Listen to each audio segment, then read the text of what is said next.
E ela me deu a música, ela falou, Bruno, faz o roteiro. Só que eu queria nesse clipe, ela só falou uma coisa que ela queria. Isso complicou muito a vida nesse clipe. Ela tinha um sonho de explodir um carro.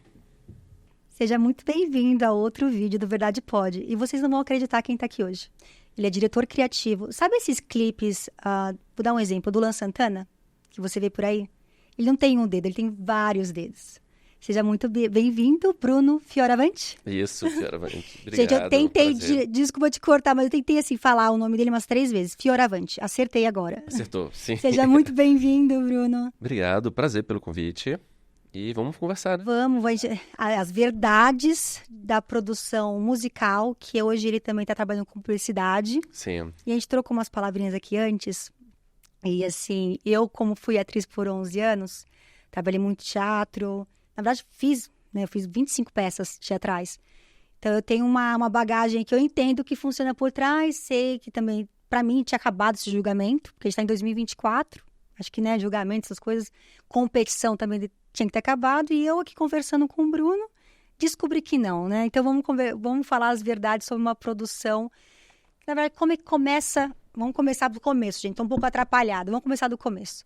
Como é que você cria um clipe? Você conversa com o artista já tem uma ideia, você dá a ideia. Conta um pouco mais pra gente como a criação começa do zero. Vamos lá. Não, depende muito essa questão de produção de clipe. Normalmente, vamos lá, no início da carreira, lá atrás, quando eu pegava clipe alternativo, de banda alternativa, eu criava ideia e fazia com o que eu tinha. Não tinha equipamento, não tinha nada. Estou te falando de quase 20 anos atrás. Antes de rede social, eu brincava de criar. Com aquelas mini DVs, eu brincava de criar esse material. Então, era uma coisa que eu tentava inventar cenas. Eu pensava numa coisa e inventava. Mas quando você entra no meio profissional, você tem dois caminhos. Normalmente gravadora que te chama ou o artista, se você já é conhecido no meio. Só que 90% dos trabalhos acho que eu fiz, o roteiro era meu. Tinha alguma ideia rápida do artista, ele falava assim, eu queria alguma coisa pelo menos assim. E o roteiro tinha que ser meu. Eu tinha que inventar cenário, apresentar paleta de cores, cenário, roteiro, história, seleção de atores e tudo. Então, depende muito, assim. Mas eu gosto muito de variar, assim. Eu posso te explicar isso da melhor forma. Eu transitei um pouquinho de músicas, de estilos musicais. Então, por exemplo, tem gente que fica só num estilo. Eu gosto de criar. Então, você tem o rock, você tem um pop, tem um pagode, MPB. Então, isso é muito legal porque cada hora você pode fazer uma coisa completamente diferente. E isso vai se somando durante a carreira, que você começa, às vezes, você tem um clipe agora de pagode que não tem nada a ver com o que você está fazendo numa sequência. Só que você tem um insight de um MPB que você fez, entendeu? Aí você puxa aquilo para aquele clipe. Então, isso é legal. E isso é literalmente expressar o seu talento e sua arte, né? Eu acho que quando a gente... Eu tô literalmente me sentindo até uma atriz falando aqui, porque eu lembro que na época de atriz, quando eu podia fazer coisas completamente diferentes, cara, é onde vinha mais a minha criatividade, onde eu conseguia atuar melhor. E é o seu caso, né? Então, assim, você não tem uma coisa só, você consegue, né, dominar e praticar o seu talento em vários setores diferentes, várias áreas diferentes, seja no sertanejo, seja no pagode, seja no MPB, seja no funk. Então, Já fiz funk. É? Já fiz. E uma verdadezinha que eu quero que você exponha, as pessoas, posso dizer, artistas ou gravadoras, eles entendem isso ou eles bitolam, eles deixam uma coisa meio binária? Facilitaria se eu tivesse seguido como Existem vários diretores no meio de música. Estou falando lá de trás. Eu tenho, 15 anos nesse mundo. Quem direcionou muito por um estilo só, ele ficou muito conhecido só naquilo. Essa é uma verdade. Só que, como eu sou versátil e transitei muito bem em todos os meios ali, de certa forma, eu acabei trabalhando muito em vários meios e deu muito certo. Então as pessoas acabaram entendendo que era possível, entendeu? Às vezes o próprio artista me seguia, nunca tinha feito nada às vezes, naquela linha de MPB, por exemplo. Vou dar um exemplo de MPB. Vanessa da Mata, por exemplo. Eu não tinha feito nada nos últimos 3, 4 anos naquela linha de MPB. Então, eu só tinha feito, sei lá, tinha feito um pop ali, de certa forma, muito sertanejo, que é o que mais faz. O pagode ainda estava começando nessa época, e de repente você tem uma ligação de uma Vanessa dela para fazer um clipe muito mais artístico. Que, de certa forma, eu já tenho essa coisa de artístico no meu clipe. Só que a pessoa te enxergar, isso é legal, a pessoa da MPB, te enxergar nos outros clipes, nos outros trabalhos, que seja sertanejo, sem preconceito, sem nada, e achar que você pode fazer o dela, isso é muito legal. Então, às vezes, isso acontece, mas...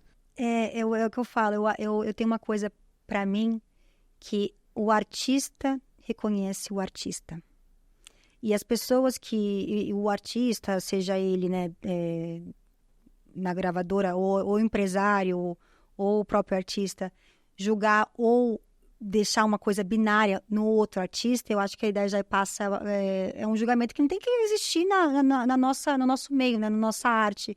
E o que você pode me dizer em relação a esse julgamento? Ainda há julgamento de... não, ele tá fazendo uma coisa, não pode fazer isso, sendo que você tem uma história de 20 anos. Sim. Você vê isso, ou você sentiu isso, você passou por isso, ou você consegue ver ainda que tem umas pessoas que ainda estão ali, ó, com a cabecinha que, não, vai fazer só com ele, porque... né? Não existe isso.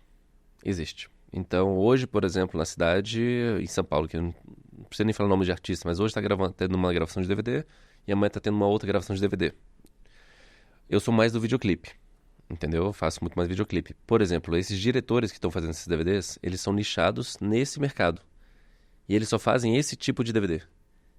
Então, eles não vão ser chamados para clipes, porque eles são conhecidos como DVD. E não é ruim isso. É um mercado gigante. Ele tem toda hora projeto. Toda semana ele vai ter projeto. Se eu fosse nichado somente no sertanejo e postando sertanejo toda semana, por exemplo, eu estaria fazendo toda semana vários clipes. Porque você é o cara daquele meio. E aí, como eu não conseguia lidar com isso, em que sentido? Eu gosto de música, eu gosto de criar, eu não consigo ficar nichado. Eu gosto de fazer coisas variadas. A vida é uma só, que você pode criar. Então, que nem você falou, sou diretor criativo. Não sou apenas um diretor de clipe de um estilo musical, pronto. Eu gosto de criar. Então, por exemplo, nos 2 últimos anos eu comecei a produzir muita coisa de carro. E tem dado muito certo. Atingir grandes marcas, atingir tudo. Só que isso confundiu o pessoal de música. Porque parece que eu estava saindo de música e indo para outro caminho. E, na verdade, eu continuo como diretor criativo. Eu tenho uma produtora que atende diversos nichos.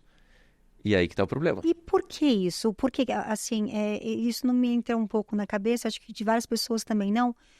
Por que que eu te enxergo como um diretor criativo, você tem 20 anos de história, você cria, né, depois a gente vai falar um pouquinho de como criar tudo, né, de como você pensa em relação até figurino, roteiro, história, né? Mas se eu sei que você é um diretor criativo, você pode sambar em qualquer lugar, então, e voltar, e transitar. E o mercado não enxerga isso. Não, mas eu entendo o mercado atual. Não atual, de sempre, assim, na verdade. É porque eu gosto de variar um pouco. Eu, particularmente, é uma coisa minha. Eu conheço diretores criativos muito incríveis que são da moda. Se ele é da moda, ele não transita, ele fica na moda. O feed dele é inteiro na moda. E não é ruim, é certo. O certo é esse. O meu estaria muito pro lifestyle, que não é ruim. Só que isso confundiu algumas pessoas. Não deixa de fazer trabalho. Eu faço bastante coisa, isso varia. Então eu tenho muita coisa de música, muita coisa de publicidade, então não é um problema. Mas eu sei que quem está começando hoje tem que ser nichado. Não dá pro cara ter uma bagunça de perfil mostrando que ele faz de tudo. Entendeu? Hoje, quem está começando hoje não pode ter esse lifestyle. É muito mais difícil entrar. Você tem que ser conhecido por alguma coisa. E depois você pode fazer outras coisas. Eu sinto isso. Entendeu? As pessoas que trabalham comigo, os novos que estão entrando e tudo mais. Hoje eu contrato um filmmaker, por exemplo, para trabalhar comigo num projeto pelo feed dele. Não é pelo que ele... É pelo feed. Se eu vejo que ele faz esse tipo de coisa, ele vai estar comigo. Entendeu? Sim. Até eu contrato se ele for específico numa coisa. É isso. Nossa, você falando isso me lembrou quando... Eu tava na época de testes, tanto de TV quanto de teatro. E eu gostei muito da parte cômica, porque eu sou uma pessoa cômica na minha vida mesmo. Brinco e gosto de improvisar pra caramba. E eu lembro que eu tava começando a seguir o caminho. Fiz aula com o Márcio Balas, de improviso e de stand-up. E eu comecei a ir no caminho da comédia. Aí uma amiga minha falou: se você for pra comédia, você nunca mais vai voltar pro drama. Eles não vão te enxergar, eles não conseguem te enxergar, então não adianta você fazer o teste, até porque às vezes a nossa atuação, o nosso olhar não é o mesmo, porque a gente já virou uma coisa cômica, a gente já assinou o contrato, sou cômica, sou da comédia. E você falando assim, então assim, faz sentido a pessoa que está começando nichar um caminho para realmente, né, ser bem-sucedido naquela área, no profissional, e depois transitar, já tá conhecido, vai transitar em outros lugares, que acho que foi o que aconteceu o seu caso, né? Por você já estar bem-sucedido e conhecido, você foi corajoso, É isso, tem... foi corajoso, transitou ali e tá sempre aqui, né? Tamo aí. E você tem, assim, Não, tem meus clientes de música, tem meus clientes de publicidade, então funciona, tá tranquilo. Mas eu sei que nichar é mais importante hoje. Todo mundo tá assim. A menina mesmo, a menina que é fitness no Instagram. Não adianta ela querer postar. Ela é fitness, acabou. A base dela é fitness. Se tem uma coisa ou outra ali no meio do caminho, tem uma coisa ou outra. Mas o resto, 80% tem que ser aquilo, 90%. Não é o que tem que ser, é o que eu vejo que acontece. sim, É sim. isso. E infelizmente é o que eu acho que porque a internet deu uma coisa boa e ao mesmo tempo ruim pra gente, que a gente vai abrir aquilo ali e vai julgar literalmente pela vitrine, pela capa que a gente tá vendo. Então, se a pessoa é ou não é, não importa. Eu vou julgar o que a pessoa está interpretando ali, o que a pessoa está expressando. Então, dali eu tiro se ela é uma boa profissional, se ela não é, da onde ela está seguindo, qual o caminho que ela segue profissionalmente. Então, é interessante isso. E em relação a você, da parte de criação, quais são as diferenças? É mais fácil ou mais difícil? Dá mais trabalho? Criar um clipe musical ou uma publicidade? Ou os dois são Não, o clipe. clipe? Clipe. Eu vou te contar, por exemplo, você falou do roteiro, né? Normalmente eu queria o roteiro. Eu tive um briefing um tempo atrás, dando exemplo, 3 anos atrás, tá. É uma artista de pagode, uma mulher. Ela ia ter uma participação com 2 outros grandes do pagode nesse clipe. Oi? Ela queria explodir um carro no clipe. Explodir mesmo, explodir um carro. E ela tinha um orçamento. Então tinha como... Não, aí explodir um carro já não é fácil. Com orçamento. Como é que... Não, ela tinha orçamento. Tinha uma coisa Tinha. boa pra. Mas o problema é que quando você ouve a música, eu ouvia a música e falava, eu não consigo encaixar um carro explodindo nessa música. Eu tive que... Sabe? Aí vem a criatividade. Você começa a imaginar milhões de coisas até achar um caminho. Achei o caminho e fiz um roteiro em cima de um carro explodindo. Porque tinha que ter um carro explodindo no meio do clipe. Nossa, Então isso acontece. Assim, ó, quero que exploda o carro, a música é assim. Exatamente. Isso aconteceu... Não, é raro. Isso é raro. Mas aconteceu nesse, entendeu? E você conseguiu. Assim. Não, tá. Não, mas a dificuldade do clipe é que eu tinha uma semana pra gravar o clipe. E na outra semana lançava. Isso que é a questão. Você tem que fazer o roteiro, achar as locações, os atores, editar, cor e lançamento na outra semana. É isso que eu tô falando. O processo total talvez dá 12, 14 dias entre fazer o roteiro e lançar o clipe. Tá, porque tem a ver com o lançamento da música também. Tem. E normalmente é de última hora. O pessoal de música é muito raro, vem com muita antecedência. Sério? Acontece muito de última hora. Ai, tá vendo as verdades, gente? É muito difícil. Por trás de tudo. Já tive vários. Então, porque eu penso assim, né? Leiga em relação à música e tudo. Então, só pensando como teatro. A gente vai estrear dia 15 de março, no sábado. Até 15 de março, no sábado, tem vários ensaios, né? E a gente vai estar pronto. E meses de antecedência. E música, você está gravando, você está, né, projetando o dia de lançamento. E por que não, nesse meio tempo... Pensar no clipe? Pensar no clipe, eles não pensam. Olha, é muito, assim, eu vou te falar que o grande do pop que eu digo, talvez artistas do pop que eu digo nesse sentido, tipo uma Anitta da vida. Eles têm um planejamento mais intenso em relação a isso. O sertanejo, vou dar um exemplo, não é que é bagunçado. Não é bagunçado, não é a palavra essa. É porque ele acha um hit de última hora.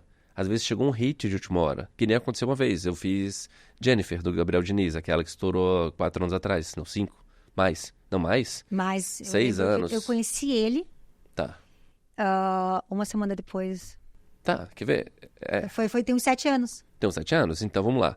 Aquela música, eu tinha uma data com ele pra gravar um clipe de uma outra música. A gravação era segunda-feira no Rio de Janeiro. Pronto. Tudo prontinho, roteiro tudo certo, certinho. Tudo certo. Quinta-feira a gravadora me liga e fala que acharam uma música, que eu precisava fazer um roteiro em cima daquela música e ia mudar a música de gravação. Me mandaram a voz guia, não era nem dele cantando, era um voz e violão do compositor, da Jennifer, e falou, faz em cima disso, o roteiro. Aí ele vai gravar a música... Não tinha nem a bateria, nem não, nada. não tinha nada. Ele vai gravar a música oficial só no domingo, porque ele tava com vários shows. E a música chegou pronta pra gente na segunda de manhã. Então eu fiz um roteiro baseado numa voz e violão, sem ouvir o ritmo. E toda aquela criação de escolher a Mariana Xavier, de pegar, de ter aquela Jennifer, toda aquela história, eu inventei. Você que criou. No Parabéns, final de semana. mano. Numa loucura, isso que eu tô falando, mas numa loucura. E o clipe lançou naquela mesma semana, na sexta-feira. A gente gravou na segunda e lançou na sexta. Porque era um hit. É um hit. A gravadora sabia que seria um hit. Então, muda rápido. Muda. Não, e faz sentido até no mundo. E eu me sinto muito lisonjeada por ser brasileira nesse sentido. Em vários outros sentidos também, mas por morar fora e uma galera já entender que o sertanejo, ele é muito brasileiro. Sim. E o brasileiro consumir muito mais a música nossa brasileira. E você falando agora, dá pra entender a rapidez, porque sai um hit, tem que sair outro, não dá pra ficar num hit só. Às vezes a parceria, às vezes surgiu uma música X de um artista que tem que fazer participação com outro, e às vezes aquele feat tem que ser muito rápido. Então rola muito, às vezes é uma pressa muito grande. Por exemplo, tem uma cantora que tá número 1 hoje no Brasil, do sertanejo, dando exemplo. Ela estourou da noite pro dia. Do nada, olha o tanto de feat que ela vai fazer. Em 6 meses ela gravou várias pessoas, não era um planejamento. Todo mundo quer gravar com ela. Eu acho que eu posso... Isso acontece muito no Brasil. Eu pesquisando um pouquinho até para poder conversar com você, eu não tô consumindo muito a música brasileira, né?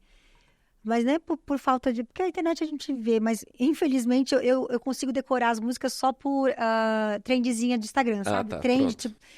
Aí eu conheci a Ana Castelli. Ana Castela, ela. Ana Castela. Ela, por exemplo, tá fazendo feat atrás Então, da outra. ela estourou com uma música, aí depois vem vindo, é isso que você tá dizendo, é que, tipo assim, a pessoa estourou com uma música, ela precisa de mais. Mas não era, às vezes nem ela nem planejou, por exemplo, ela gravou uma agora com o Denis, que seja. Ela não planejou isso há 6 meses atrás. As coisas foram acontecendo, isso que eu tô te falando. Aí vem um clipe imediato, entendeu? Então, E tem os compositores ali atrás também, que também ali não atrás. param, ó, isso aqui vai estourar. Exatamente. Isso aqui... Cara, que Então, o muito mercado de música é rápido. Muito interessante. Que é um mercado onde você falou que é mais dificultoso de trabalhar porque você não tem tempo. Sim. Mas em relação à publicidade, qual que é assim a diferença de você... Né, você tem mais tempo, é uma coisinha que... Eu acho que, desculpa comparar e usar essa palavra como exemplo. É uma certa mais elegância, que você tem um tempo ali, também que você precisa mostrar um visual do carro, né? Porque a gente... Até porque eu acho que... Quando você faz uma publicidade, você tem que entregar uma coisa elegante, um glamour. Qual que é a diferença dos dois? Ou se eu tô errada, assim, não. Os dois têm que ter elegância. No caso do carro, é uma coisa mais leve, porque não tem normalmente uma história. Normalmente eu faço um filme dos carros, então esse é mais tranquilo. Eu gosto, é leve tudo, todo o processo eu acho leve. Agora, uma publicidade mesmo, publicidade que vem de uma agência. Aí tem uma diferença, já vem o roteiro pronto, vem tudo engessado. E sim, tem que ter essa elegância, porque o cliente vai estar junto. Vai ter cliente, vai ter muita gente envolvida durante uma gravação. Aqueles monitores, tudo envolve. A publicidade tem que ter tudo como obrigação. O videoclipe você consegue ainda durante uma gravação, surgir uma situação diferente, você improvisa. Na publicidade está no roteiro, você tem que seguir o roteiro. Você para tudo, espera, monta o cenário, arruma a luz e aquela cena tem que sair igual ao roteiro. Você não muda isso. Porque já passou por várias camadas, né, de aprovação. Cliente, agência... Até chegar na produtora, até chegar na gente. Não, porque a gente, na verdade, executa aquele filme. Ah, sim. Então é diferente. Você tira do papel tudo que tá ali. Tudo que tá ali. Entendi. Então tem uma diferença. É mais fácil, mas ao mesmo tempo você tem uma pressão maior. A música é uma pressão maior, mas só que eu gosto, é mais leve. Você consegue dar sua arte ali, criar você pode improvisar, se acontecer alguma coisa. No meio do set, você pode improvisar. Já aconteceu de acabar a luz num lugar e não dava pra esperar, porque senão ia atrasar muito, e você tem uma janela incrível. Troca a cena lá de dentro por uma janela. Entendeu? Porque vai ter uma luz natural entrando. Então, se você souber improvisar e conseguir manter a mesma qualidade, você consegue na música. Na publicidade, você não troca a cena. Você faz uma outra diária e gasta mais dinheiro. Nossa. Dependendo do tamanho do cliente. Sim, isso que me deixou interessante. Então, assim, a publicidade em relação a carro, por exemplo, ela já vem com o roteiro. Você nunca criou um... Ah, não, do roteiro não. As que eu faço, não. Eu mesmo faço os roteiros. Mas quando é publicidade de televisão, eu ainda não fiz essas de carro. Aquelas que tem atores, família, tudo aparecendo. Não essas. Eu faço muito mais um lifestyle do carro em algum cenário pelo Brasil, entendeu? Entendi. É diferente. São filmes mais lifestyle, podemos dizer. E com essa coisa, né, da internet em si, e você veio acompanhando o crescimento de internet, você está antes, né, trabalhando como diretor criativo antes da internet. Tem diferença de coisas para televisão, para internet? Então, basicamente, eu acho que eu tô basicamente na internet há muitos anos. Fiz o quê? Poucos projetos pensando em televisão. Fiz, claro, coisas assim. O projeto agora, fiz Multishow agora, pouco tempo atrás. A gente cuidou da produção executiva, não tinha um trabalho de direção criativa, era produção executiva para o Multishow de uma transmissão de televisão, que foi o Primavera Sound, que teve em dezembro. Aham. Entendeu? Então, por exemplo, você tem isso, e foi para televisão. É muito diferente. Reuniões e reuniões, a preparação começa meses antes, não é tão simples. É diferente de um videoclipe. Então você tem isso. A televisão demanda mais tempo de preparação. E a televisão, eles também são mais engessados, por exemplo? Ou já tem uma coisa pré-criada? Já tem uma coisa pré-criada, porque são anos fazendo aquilo. Olha, que Você não muda interessante. muito a transmissão, você não tem como improvisar. É diferente. É A diferente. internet não. Hoje em dia, na época da pandemia, você está aqui gravando um podcast, por exemplo. Finge que isso aqui fosse live pro YouTube. A gente, na pandemia, aconteceu uma situação eu estava fazendo uma live de um artista X, não falo nomes. Uhum. A internet era de responsabilidade dele, de chegar a internet no local, né? E aí chegou. Só que deu um problema. E a internet caiu. Um pouco antes, era um artista nacional. E não tinha como arrumar mais aquilo. Eu não queria criar um caos naquela situação toda. Eu olhei pro pessoal da equipe e falei, gente, conecta na internet do telefone. Ele falou, Bruno, não vai funcionar. Avisa pro artista. Eu falei, não vou avisar. É muita gente envolvida, era gravadora, era todo mundo. Eu falei, conecta na internet do telefone. Tá marcando 5G. Vai rodar. Rodou a transmissão inteira no telefone e ninguém nunca soube. Tá vendo? Não, E isso é improvisação. Qualquer outro lugar, não, mas qualquer outro. 90% dos diretores teriam cancelado.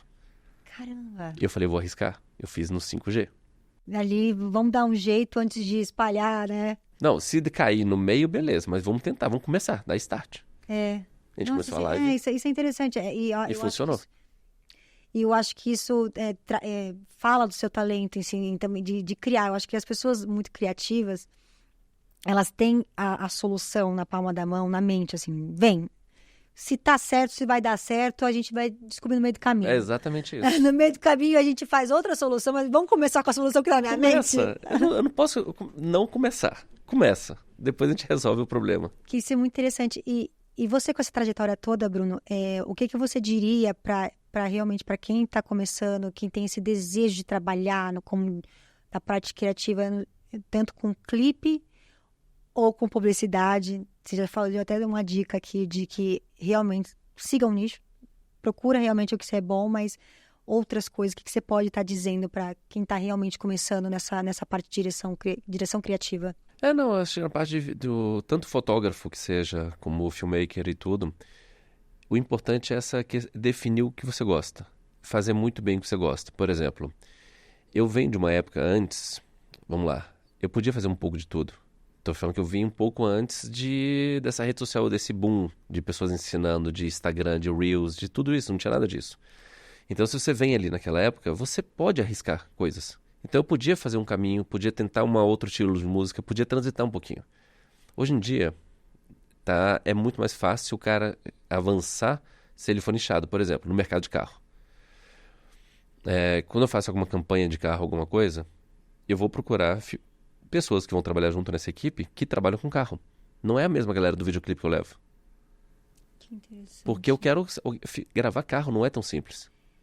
Então é nichado, é interessante isso. E é nichado tanto quanto filmmaker e fotógrafo, porque para mim, eu acho que as pessoas conseguem fazer as duas coisas, mas também não. Se é um filmmaker, ele vai focar como filmmaker, não fotógrafo? É raro encontrar os dois que fazem as duas coisas. Eu vou te falar que sim, raro mesmo. Não é raro. Tem vários. Tem vários. Mas aí você percebe que um é melhor na fotografia, outro é melhor mas no eles filmmaker. estão preferindo hoje se focar numa coisa só. Eu tô sentindo isso já. Mas, por exemplo, eu tive situação lá atrás, isso eu tô falando em videoclipe, equipe de videoclipe normalmente que eu trabalhei. Teve situação que eu pedi pro câmera, faz umas fotos de Miquel pra mim, Bruno, assim, do cenário. Dei minha câmera, que eu sempre tenho minha câmera também. Ele falou, Bruno, não faz foto. Eu falei, eu sei. Ele falou, não, mas eu não sei mesmo. Ele sabe mexer na câmera de vídeo inteiro, mas na foto ele não queria mexer, porque é real. Às vezes o cara não gosta, entendeu? Ele não arrisca ali no outro lado. Até porque realmente, né, o dom dele, por mais que ele possa saber que ele sabe, mas não sabe, né? Sim. Então depende, mas hoje em dia eu vejo a galera mais focada num caminho, entendeu? Eu tô sentindo mais isso, assim. A galera que eu trabalho, tem gente que faz estrada de artista. Ele seguiu aquilo e faz aftermovie de festa. O outro cara faz... Tem uns meninos que começaram trabalhando comigo lá atrás. Hoje eles estão focados basicamente em institucional e palestras. Palestras. Eles estão gravando palestra. Nossa, é assim. Então eles não fazem outra coisa. Então eles não estão... Eu não vou chamar eles para um projeto meu de carro. E nem de uma viagem... Ele virou o foco deles, então. Porque não parece que eles vão dar conta. É meio isso. Por exemplo, eu fiz uma viagem para Atacama 2 anos atrás. É curioso isso. Eu levei uma galera de lifestyle, de viagem, para trabalhar naquele projeto. Por quê? Porque era um projeto lifestyle que eu digo... Você não tem horário de começar e terminar. E você tem que estar feliz de estar ali. Se eu levo uma galera que trabalha como freela de videoclipe, por exemplo, que eu contrato e o cara trabalha 8 horas aquele dia e tem tudo marcadinho... Segue uma coisinha... certa, só obedecendo uma direção, ele não dá conta de uma viagem daquela. Porque aquela viagem você tem que estar empolgado de querer gravar, tipo, 10 vezes mais do que você poderia gravar. Se acordar 2 da manhã, vai começar a gravar 2 da manhã. Então, eu tava feliz, você eles estavam felizes, tava todo mundo feliz de estar no Atacama. Pronto. Que legal. Se você leva uma pessoa errada ali naquela viagem, o cara fala assim, não, Bruno, já passou da hora. Não era isso, era Ele não tá lifestyle. com tesão de estar no Atacama. Você tem que... Eu gosto de trazer as pessoas para cada projeto que estejam com tesão de estar ali. Não adianta eu pegar um cara, por exemplo, que gosta de música eletrônica demais, só gosta disso, e levar ele para um projeto de uma música, um sertanejo, um pagode. Faz diferença. Ele trabalhar... Eu consigo pegar esse cara de eletrônica e pôr no projeto X, de mais a ver com ele, e o outro no projeto a ver com ele, porque eles vão felizes. Sim, então, praticamente, o próprio profissional se rotula a nichos, né? Então, assim, se eu gosto do sertanejo, eu me dei bem com o sertanejo, gostei, e todo mundo vai perceber que eu só faço sertanejo. Não, isso na direção, sim.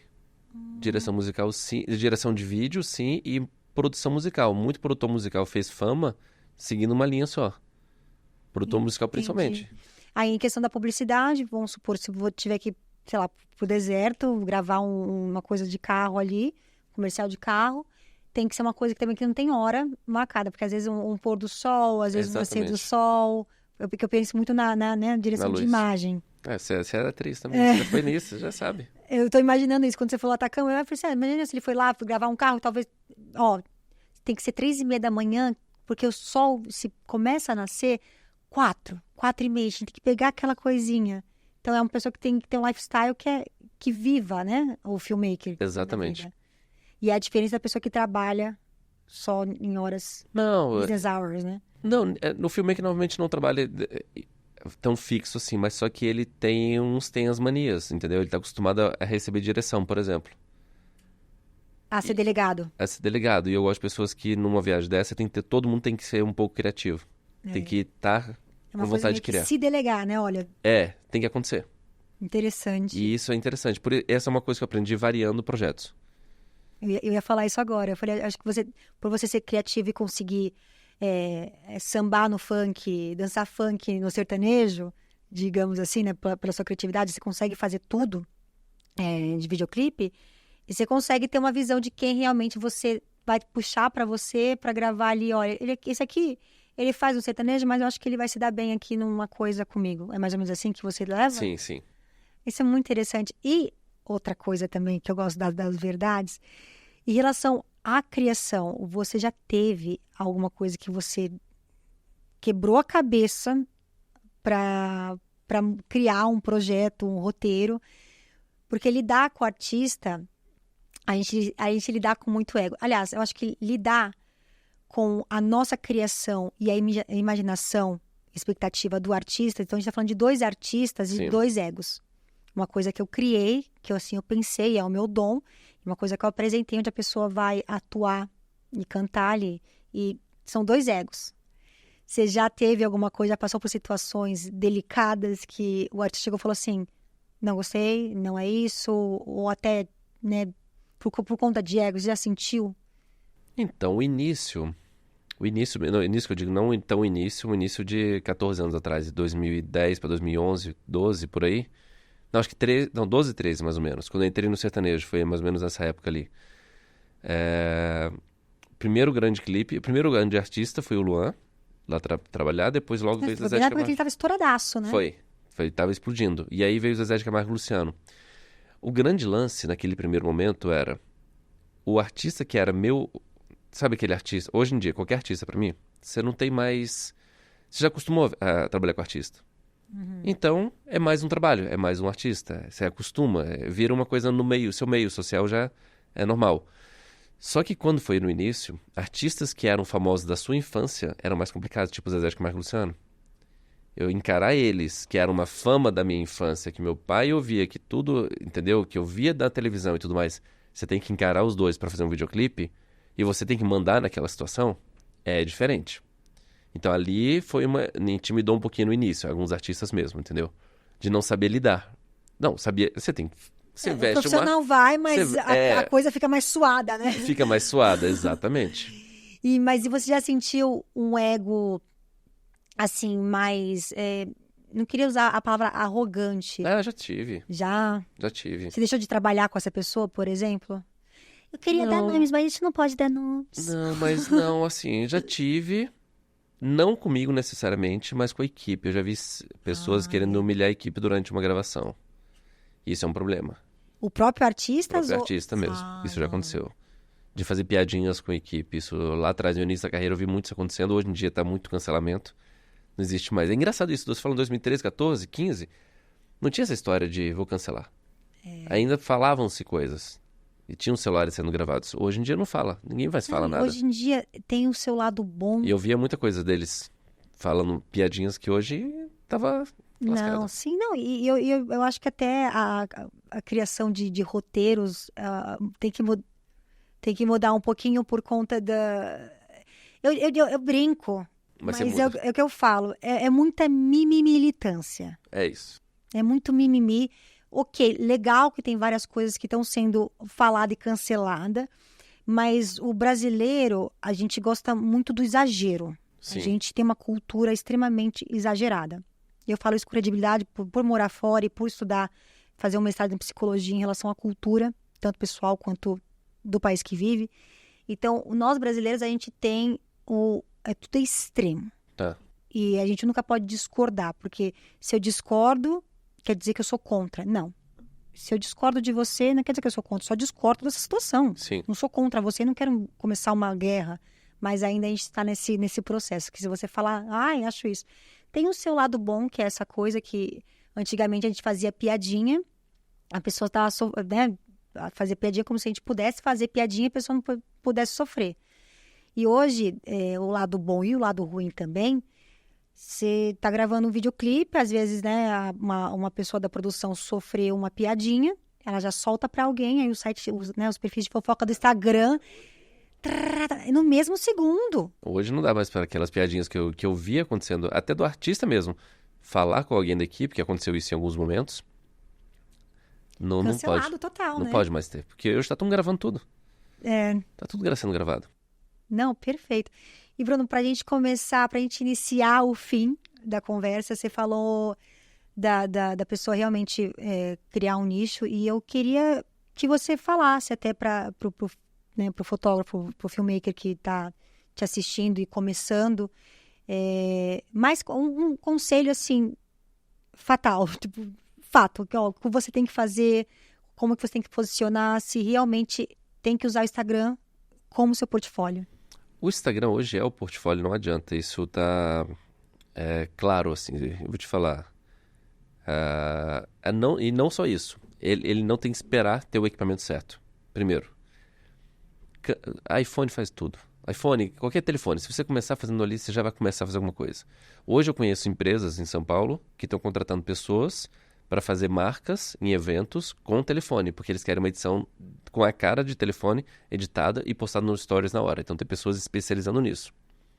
Então isso é importante saber. Mas só que aí o feed dessa pessoa tem que mostrar que ela faz isso. Você entende? Porque é tão nichado o mercado que se ela mostrar que ela é uma pessoa disso, que ela sabe mexer com o telefone muito bem e fazer vídeos em tempo real, ela vai ganhar trabalho. Muito trabalho, porque São Paulo tem muita demanda. Então, acho que para todas as dicas são... nichar um pouco mesmo, realmente, pelo menos durante até você tomar corpo de carreira, né? Você tem que tomar uma proporção, ter mais clientes e tudo mais, pessoas te conhecer. Aí depois, se quiser mudar, variar um pouquinho, beleza. Mas no primeiro momento, eu tô sentindo, pelo menos com todo mundo que trabalha à minha volta, quem tá nichado tá ganhando mais. Entendeu? Quem faz uma coisa assim tá decolando mais rápido. Essa é uma dica boa porque faz total sentido. Se a pessoa tá vendo que... Eu vou dar um exemplo português meio chulo, gente. Se a pessoa tá vendo que eu só uso branco e ela quer uma pessoa que usa branco, ela vai me contratar. Então, sim, vão ser várias empresas que estão precisando de pessoas que usam branco que vão me contratar. E você que usa azul, vou te contratar porque você só usa azul. E isso é legal para quem está iniciando e realmente formar um corpo ali, formar uma vitrine no Instagram para a pessoa realmente conhecer o trabalho, porque tá ali, né? Sim. Não, hoje eu tô com uma parceria, por exemplo, eu postei café durante muito tempo, sempre postei café, marquei café, hoje eu tenho uma parceria fixa com uma marca grande de café. Fixa como pessoa, não como marca, não como produtora. Eu meio que sou patrocinado sou do time de uma empresa de café. Do seu lado pessoal. Do meu lado pessoal. Por causa do seu perfil. Sim. Tá vendo, gente? Então, até essa verdade do café era uma verdade, entendeu? E veio uma marca e trouxe isso. É interessante isso. Isso funciona. Super. Porque Então, tem o seu perfil e tudo tá ali, né? E tudo tá ali. Então, se eu postar e marcar agora a marca, é verdade, entendeu? Não é uma publicidade qualquer. É que às vezes tem aquela publi mais ou menos, entendeu? A minha não. Todo mundo sabe que eu posto café sempre. E agora ela faz parte. Que interessante. É meio isso. É legal. Bruno, muito obrigada pela sua participação. Essas informações eu adoro. Acho que o povo também tá adorando, que é tudo, né, por trás dos bastidores. Espero te rever. Temos Obrigado. aí, porque tudo vai mudando, Sim. coisas novas, e principalmente sobre filmmaker, direção criativa. Isso me interessa muito também, acho que interessa o público. Muito, muito obrigada, Bruno. Legal. E mais sucesso. Sucesso para você também aqui no programa e obrigado. Obrigada. E esse foi mais um vídeo aqui no Verdade Pode, onde a minha e a sua verdade pode.